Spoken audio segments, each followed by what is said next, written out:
before, was on vacation, so I just lost it. But it was a good vacation. But just a reminder, school starts next Monday, so we just got to watch out for our kids on the street. And as the middle schoolers gravitate to the circle again, we ask that you give them some guidance on how to be real people. So, but should be a big year for them. So, Council members' reports. No. Nothing to add. Just want to say thanks to the fire department for letting me tag along and doing a ride along. I had to learn how to do an IV. That was something. Don't recommend it, but very grateful for the ALS program and what we've been able to do. A lot more call volume, but helping a lot more people. So thank you. I hope you were on the receiving end and not the administering. I asked, but that's fine. Only thing I've got to report, the Rotary bathroom project finally has our little plan revision completed, and so hopefully we'll see some movement go in there soon. And that's it. So we're going to move on to the consent agenda. So there's one thing to add to item 8C, an additional last minute utility service agreement. This is for address 4708 Muriel Avenue. It's an existing single family block home that the well has gone dry and they're looking for some emergency connection service. Does anyone have any issues if we add that to the consent agenda? No. Okay. Is there any questions or comments from the public on the consent agenda? All right. If there's none from council, I'll entertain a motion. Make a motion we accept the consent agenda as proposed, adding to 8C. Second. All right, we have a motion and a second. Kathy, can you call the roll, please? Bishop. Yes. Carter. Yes. Avery. Yes. Colchester. Yes. Stewart. Yes. All right. Moving on to item number 10A. This is a public hearing, resolution number 2025-12, adopting the annual fire resolution. I'm going to go ahead and open the public hearing. Mr. Nalick. Good evening, Council. At your June 17, 2025 meeting, Council approved a preliminary rate resolution setting the fire assessment rates for fiscal year 25-26 at 35.5% of the maximum allowed, which will result in the rates shown on Exhibit A. I'll draw your attention to Exhibit A. So currently, if you take a look at fiscal year 24-25, that's the adopted rates. For this year, that's at the 29.3% level. Residential would be $165 per residence. Commercial, 7 cents a square foot. Industrial is 3 cents a square foot. Institutional is 9 cents a square foot. Nursing home is $1.17 a square foot. And vacant land is $24 a square foot. Council proposed change to the resolution, which would raise it to 35.5%,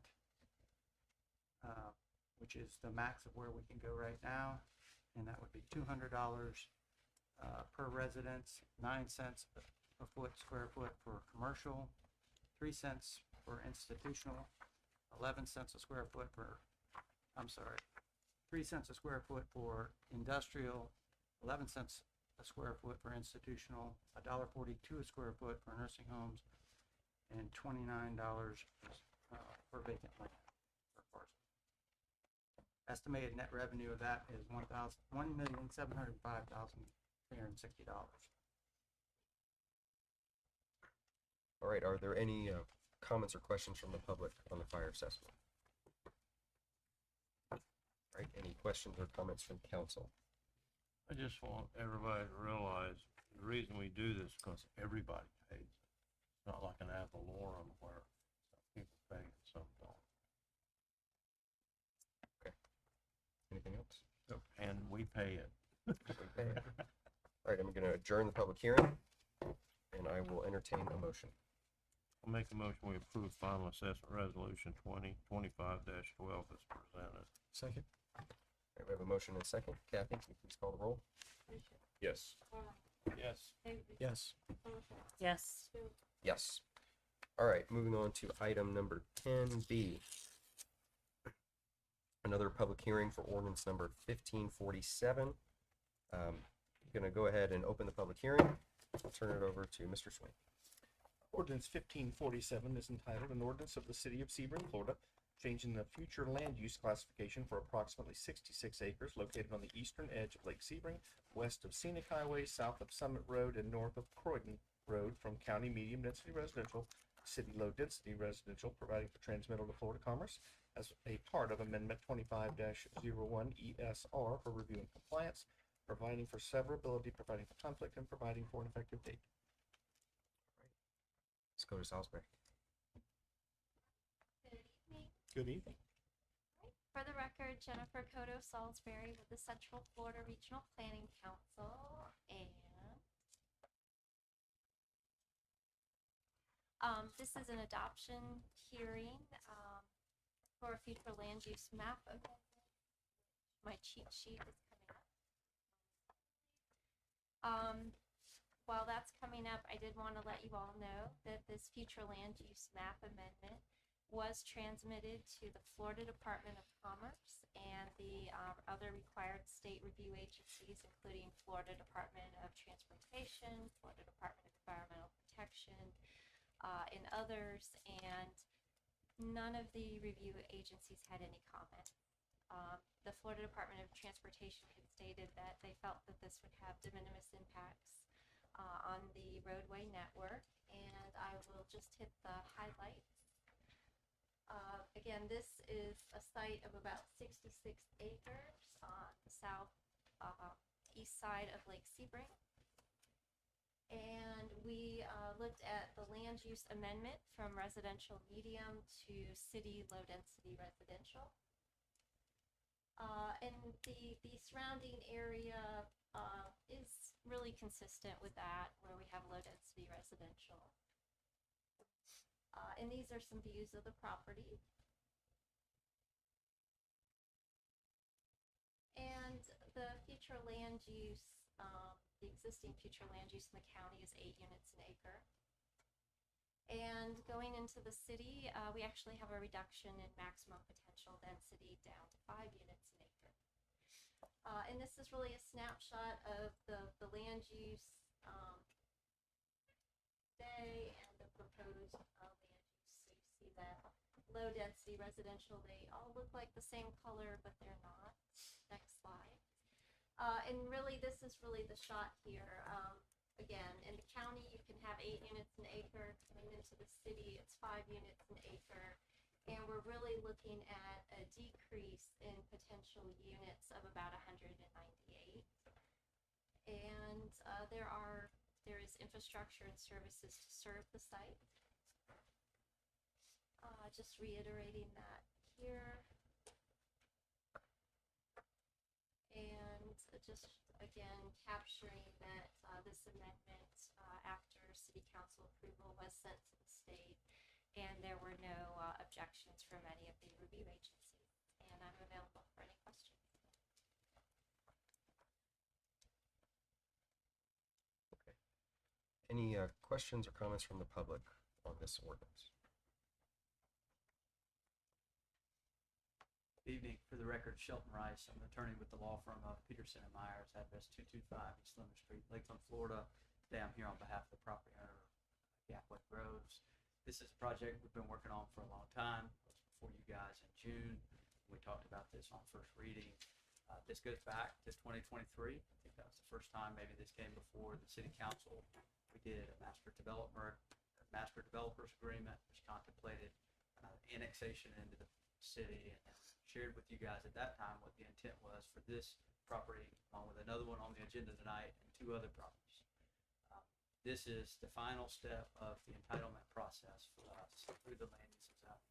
So we appreciate city's patience with us. It's been a long time coming. We appreciate staff and all their assistance. Ms. Salisbury did an excellent job describing the project, what we're doing here on the comp plan amendment. We meet all the requirements of the comprehensive plan, the land development code. It's consistent with what's around it. I believe this makes sense. So having said that, I would ask for just a moment to respond if there's any public comments. We can try to answer questions. Otherwise, we respectfully request a favorable vote. Thank you. Okay. Any other questions or comments from the public on this? Any questions or comments from council? All right, I'm going to adjourn the public hearing. I'll entertain a motion.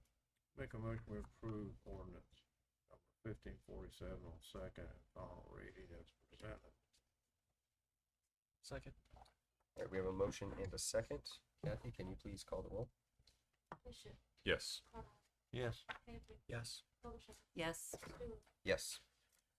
All right, we're gonna move on to item number 10C. This is public hearing in ordinance number 1542. I'm gonna open the public hearing. Mr. Swain. This is consider a zoning change for the same piece of property.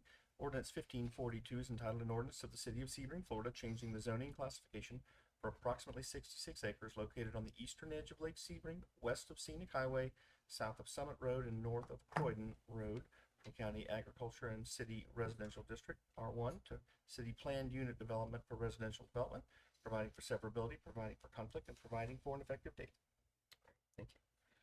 SCOTUS Osprey.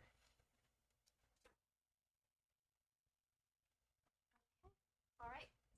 Once again, Jennifer with the Regional Planning Council for the record. And this site is the 66-acre site on the southwest side of Lake Sebring. And the rezoning is from county agriculture to city residential 1.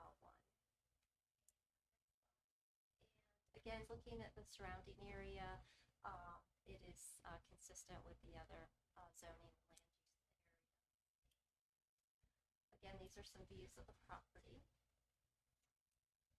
In the county, in the zoning, you can have up to 1 unit per 5 acres. And as we look at going to R1, that density increases. I'm sorry, the zoning is R1 in the county as well. We're going to plan development.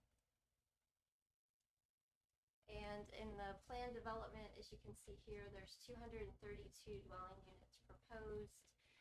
They will have recreational amenities. Access to the subdivision will be from Scenic Highway with emergency access from Sparkling Drive. And the internal roadway network will be private.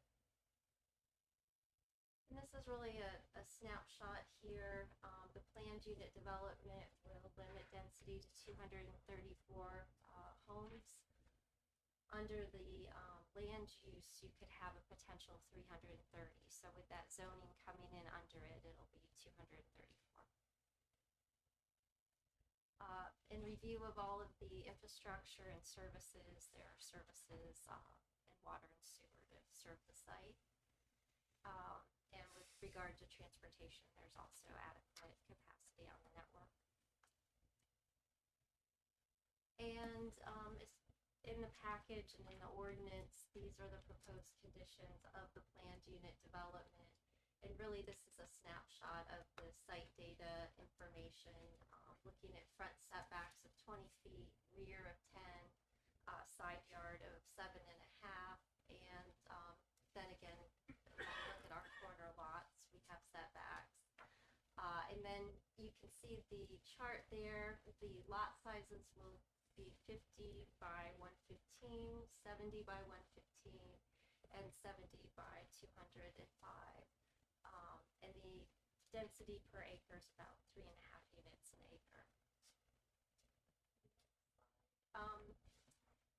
The rights of way, again, will be private, and there will be a minimum of a 5-foot sidewalk on both sides of the internal roadway network.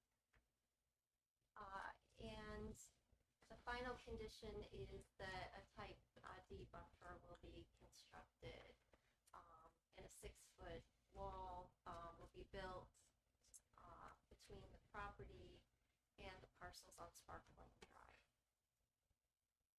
And this did go to the Planning and Zoning Board, and it was at first reading in June. And it does walk as a companion to Ordinance 1547. Also, there is a condition for an emergency access gate on Sparkling Drive. Any questions? Okay, any questions or comments from the public on this?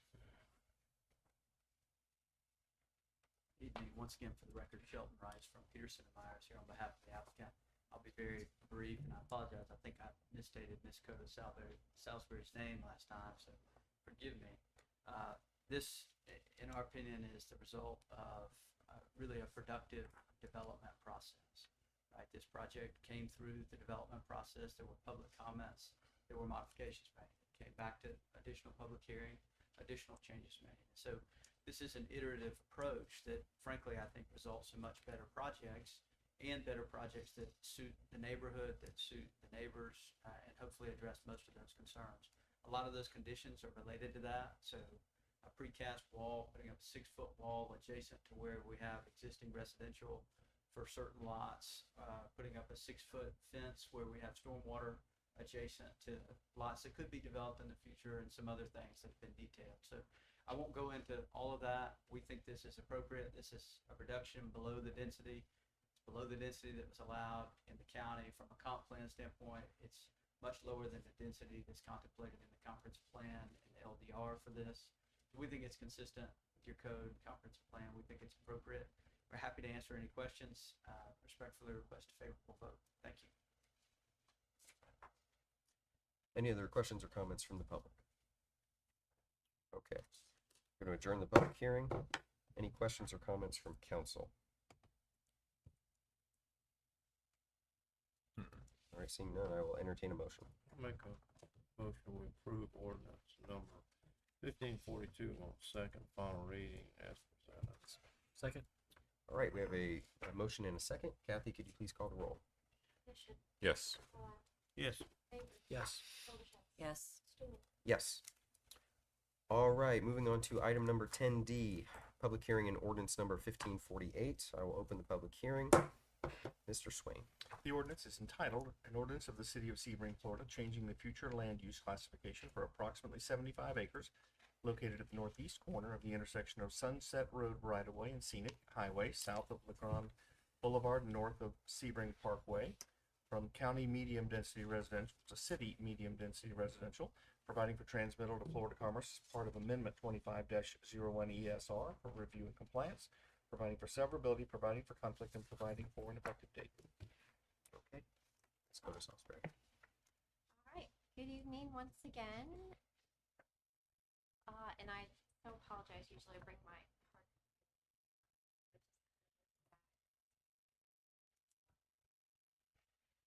So this is the parcel located on the east side of Scenic Highway.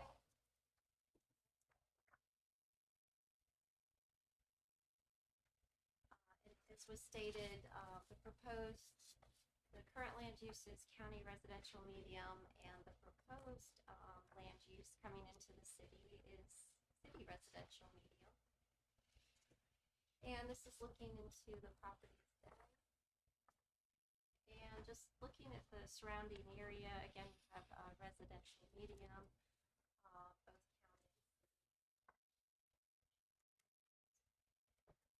Looking here, this is the current future land use map recognizing the county's land use. And going into the city, the density maximum potential is 12 units an acre, whereas in the county it's 8 units an acre. So we're gaining 4 units an acre. And this is really just a snapshot, again, of those amendments staying with residential medium. In looking at this site, in the county, the maximum potential is 600 units, and in the city is 900.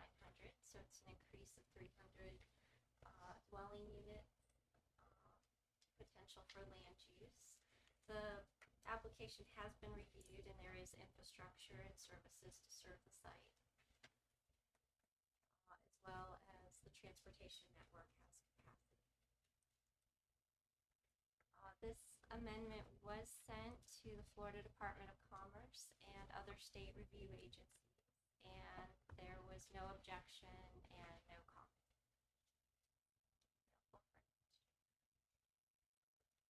Any questions from council?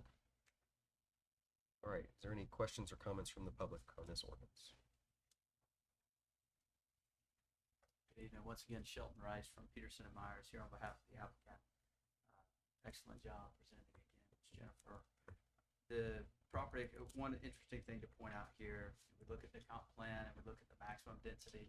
The zoning that we're asking for, next item associated with this, really limits that density much lower than really what it's entitled to under the comp plan designation from the county, what it currently has. Further, your R2 zoning, while it allows a maximum density of 5.8 units per acre, you can't really realize that. Your minimum lot size is 10,000 square feet, setbacks, 30% open space requirement. So if they were to do something by right without asking for deviations, that density would actually come in much lower than even the 5.8 that would be allowed in that R2. So there's a lot of pieces to this puzzle. With that said, we respectfully request a favorable vote. We're happy to answer any questions you may have. Thank you. Any other questions or comments from the public on this? All right, we're going to close the public hearing. Any questions or comments from council? I will entertain a motion. Make a motion to approve ordinance number 1548 on second and final reading. Second. We have a motion and a second. Kathy, could you please call the roll? Yes. Yes. Yes. Yes. Yes. All right, moving on to agenda item number 10E, public hearing and ordinance number 1543. I will open the public hearing. Mr. Swain. That ordinance is entitled an ordinance of the city of Sebring, Florida, changing the zoning classification for approximately 75 acres located at the northeast corner of the intersection of Sunset Road right-of-way and Scenic Highway, south of LeGrand Boulevard, Road and north of Sebring Parkway, from county agriculture to city 1 and 2 family district, providing for severability, providing for conflict, and providing for an effective date. All right, good evening. Jennifer with the Regional Planning Council.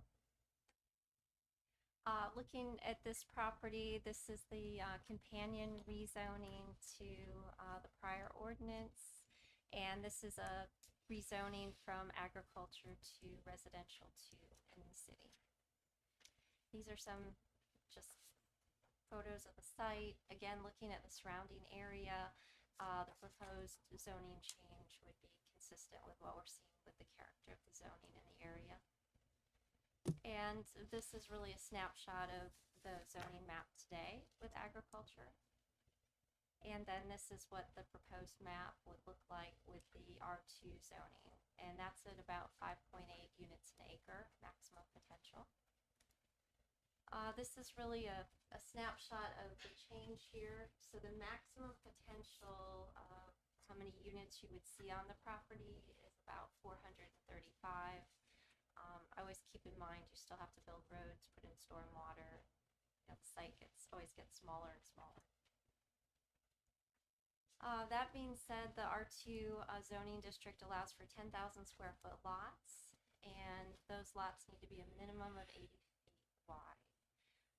The setbacks are 25 feet for front, 7.5 per side, 25 rear, and 15 for corner lots. And the maximum height consistent with the city's code is 35 feet, and this is a straight rezoning. This amendment was reviewed, and there is adequate infrastructure and capacity and services to serve the site, including transportation.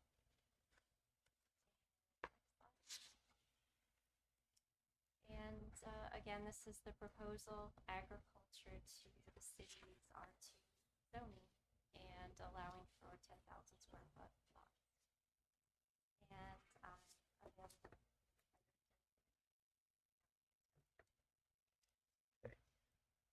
Comments or questions from the public? Not today, I promise. Well, unless there's public comment, but thank you once again, Ms. Jennifer did an excellent job. Shelton Rice here on behalf of Gapway Groves. This zoning is what we've talked about, it's what's been contemplated, as mentioned on the prior item. It really limits kind of the overall density that could really be accomplished without having to go through a PUD or a zoning change and come back to this board. It's uncertain what will ultimately be developed on that site. That's really why we're going for a standard zoning classification instead of something more specific. And then as it relates to unrelated matters that we talked about at our last hearing, we're still working through that process. We hope to be back before you in a month or so. With that, we kind of wanted to focus on what was in front of us and get this done first. So just as an update on that. We respectfully request a favorable vote. We appreciate your time. Thank you. Any other questions or comments from the public? I'm going to adjourn the public hearing. Any questions or comments from council? I just have a comment, just to kind of give it outlay. 2005, citrus production in Florida, 175 million boxes. This past season, 14 million boxes. Next year, Alico and DeSoto County is pushing 50,000 acres of citrus. So after next year, we'll be below 10 million boxes. Just to kind of give an outlay of why these people are doing what they're doing. I think they're doing it responsibly. I gave you guys a compliment last meeting. You don't know me from Adam, but I don't just throw out compliments willy-nilly. So, but I think they're very professional, doing it the right way, and bringing in some good development. So that's it. I agree. And from the pattern we've had from previous developers, they're never like this and never this responsive to public comment. Anybody else would have thrown their sucker in the dirt a long time ago. Right. So, all right, I agree. that's it. Any other questions or comments from council? I will entertain a motion. Make a motion, we approve ordinance number 1543 on second and final reading as presented. Second. All right, we have a motion and a second. Kathy, can you please call the roll? Yes. Yes. Yes. Yes. Yes. All right, moving on to item number 10F. Legislation amending section number 177.071 of the Florida Statutes plat approval. Ms. Coda Salisbury. Right, good evening again. So this is a result of the last legislative session where a bill was passed to really work towards streamlining the plat review, especially final plat. So most of the time when we look at final plats, that means that, you know, the roads are in, the water and sewer lines are in. It's really more administrative. There's paperwork that goes with it. But this legislative session, it was written in that those plats will be reviewed administratively. So today, they go through the Planning and Zoning Board and they come to City Council, and I'll defer to the city attorney. I think there's a couple of caveats, especially when bonding is involved. But really, by the time you're getting to final plat, you're reviewing all that legal paperwork, but the city engineers already signed off that the water lines have met requirements. It's already in the ground. So it's accepting infrastructure and proper recording with the clerk's office. But I think statewide, what they were seeing were some plats would go to a hearing, or something that shouldn't have taken as long to get approved did. And I think this is kind of a reaction to that. But when a final plat is submitted, then staff has 7 days to make sure it's sufficient. Let the applicant know what's next, but mostly to be approved administratively now. And I'll defer to the city attorney in case I missed anything on that. This is another state of Florida legislature thou shalt requirement of cities, so we encourage your favorable vote on it. And we'll be coming back to you with amendments to the city's code of ordinance. This is the first time. Any questions or comments from the public on this one? Any from council? Okay, I'll entertain a motion. Make a motion, we approve resolution number 2025-13, designating the city administrator as the administrative authority responsible for final plat and replat approvals and compliance with Florida law, compliance with Florida law. Second. We have a motion and a second. Kathy, can you call the roll, please? Yes. Yes. Yes. Yes. Yes. All right, moving on to item 10G, the comprehensive plan update. Ms. Coda Salisbury, you are back up. Okay, I promise this is the last item for me. But I just wanted to take the opportunity and being before you all tonight to really give you an update. As you may recall, last summer we were holding public workshops to talk about the future of the city. And we've been working on the kind of the back door of the comprehensive plan, looking at the data and analysis to support each element. And we'll be coming to you in September with draft amendments for consideration to update the plan.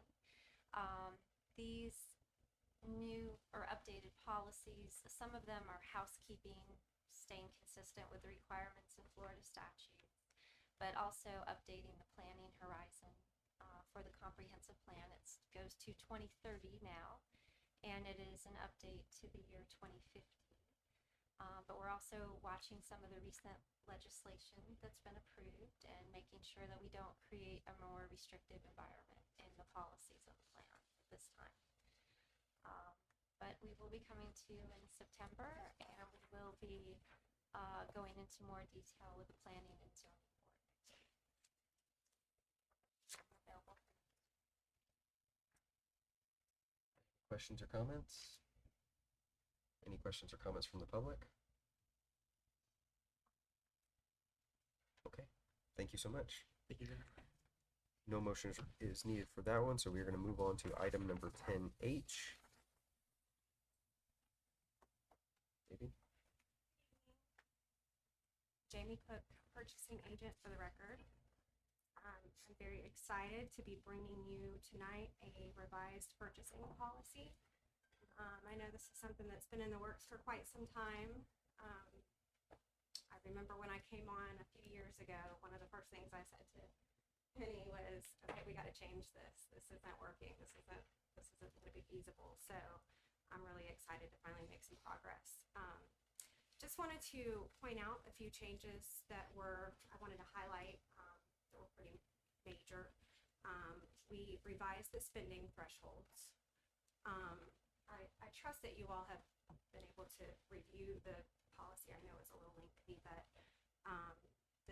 we've adjusted the dollar thresholds that trigger competitive bidding, informative quotes, and city council approval. This will streamline smaller purchases while ensuring proper oversight for the larger expenditures. The second change that I wanted to highlight was we have clarified and added exceptions to the competitive procurement process. So we've added quite a few exceptions to our policy so that we don't have to necessarily go out and get bids for everything. We've outlined specific circumstances such as emergency purchases, sole source providers, cooperative agreements, and where bidding would not be required. We would still require proper justification and documentation. And the last change that I wanted to discuss was a new vendor evaluation process. We have noticed a problem in some of our vendors who have not necessarily done a great job for us, and we wanted to kind of help our departments out and be able to give them something to fall back on. So we created a evaluation process where we're implementing structured process to assess vendor performance based on quality, timelessness, and cost effectiveness. This just ensures that we're working with reliable partners and remaining accountable to taxpayer dollars. These updates reflect industry best practices and recommendations from both internal staff as well as external people around the state. We've reached out to other cities. We've really put a lot of work into this. So it is my hope that you will approve it tonight, but I'm happy to answer any questions. So the idea with assessing the vendors is if they're a subpar vendor but happen to have great pricing, it's a way to thin them from the pool if they're not really meeting our expectations. Is that right? So what really, if they're not performing, or we had an example is Mary Jane had some mowing that she needed done at one of the plants, and the person that we had on contract was not showing up to do the job, but we had a contract, so we needed something to fall back on just to say, what do we do next? Like, we need a job done, and how do we get it done the proper way? So that's where this evaluation process comes along. We won't necessarily accept a bid from that person moving forward if they have not done great work in the past. You You think this new policy will speed up average purchase times? Okay. Any questions? No questions, just thank you. I think it's a great idea. Yeah. Is there any feedback from department heads? Is We this did reach out to department heads. I think they're probably hoping this passes too. okay? You can't do much for less than 10 grand anymore. No, you really can't. Okay. Any questions or comments from the public on this item? All right. Anything further from council? No. I will entertain a motion. Approve the revised official purchasing policy with any changes council. Second. We have a motion and a second. Kathy, can you please call the roll? Yes. Yes. Yes. Yes. Yes. All right, moving on to item number 10I, ordinance number 1552, annexing two parcels, 241 US 27 North and 227 US 27 North, respectively. Mr. Swain. This is a voluntary annexation. Ordinance 1552 is entitled, an ordinance annexing approximately 4.63 acres of land located in Lake Jackson Boulevard subdivision lying in the northwest corner of section 36, township 34 south, range 28 east, Highlands County, Florida, into the city of Sebring, Florida, and establishing an effective date. Okay, and as I understand it, this is a shopping center that half of it's already in the city. This is pulling the other half in At the landowner's request. at their requests. It's more like 2/3. It's one side, one side. Okay. My question is, how did we miss that one? I don't know. I've always wondered why it was like that, though. We took as many as we could back when we last annexed in, and this was not available for annexing in at that time. Okay. Times change. Times change. You just walk from the city to the county. There you go. Any questions or comments from the public on this? Anything from council? All right, we'll entertain a motion. Make a motion to approve ordinance number 1552 first reading and schedule second and final reading August the 19th, 2025. Second. Meeting. All right, we have a motion and a second. Kathy, can you please call the roll? Yes. Yes. Yes. Yes. Yes. All right, there's no business from the audience, so we're going to move on to city attorney's business. Item number 12A, Mr. Swain. You have a proposed ordinance regarding purchasing. It's entitled an ordinance amending Division 2, purchasing in Chapter 2 of the Code of Ordinances of the City of Sebring by requiring payment bonds and construction contracts, deleting the requirement for vendor certification of local preference, and increasing the threshold for competitive bidding and providing for an effective date. This ordinance makes the changes to our ordinances that are called for in the official purchasing policy, brings them in line. Any questions or comments from the public on this? Anything from council? I will entertain a motion. Make a motion we adopt ordinance on first reading and schedule second and final reading for August the 19th, 2025. Second. We have a motion and a second. Kathy, can you please call the roll? Yes. Yes. Yes. Yes. Yes. All right, moving on to city administrator business, 13A project report. Good evening, council. First item on the project report, Westlake Jackson project. There is a change in that. Phase 1 deliverable is now 100% complete. At some point, we may invite civil service to come back to council and provide an update, but this will definitely allow us to move more expeditiously on obtaining easements as we've got full drawing sets that we can share with the affected property owners of the affected. The FDOT road swap, we did have a meeting on July 31st. There was nothing really to report, right, Mayor? We didn't really have anything for discussion for the city of Sebring. Relocation of public works utilities, we're still investigating clearing of the property. We're just getting quotes for clearing of that parcel, if you will. And 126 West Center, moisture survey, according to Steve, was actually completed today. So we should be getting some results back from that. And we contracted with the elevator company to provide bid specifications and oversight. And foreclosure on liens process, we had a meeting with Widener Law Firm. I think we're gonna be able to move forward perhaps with them. We'll see whether or not, we can get them here, maybe to do a presentation similar to what they did for us. At a future date, but it will allow us to, it would appear, to move on some of these foreclosures, if you will. Excellent. When do you think we could meet with them on the foreclosures? We'll have to reach out to them, see when they could be at a council meeting. Okay. If you will. They're gonna be submitting us a proposal, so. That's good. Thank you. Any other questions, comments? Okay, thank you, Scott. And last but not least, Clerk Haley, item 15A. So moved. Second. We have a motion and a second. Please call the roll. Yes. Yes. Yes. Yes. This meeting is adjourned.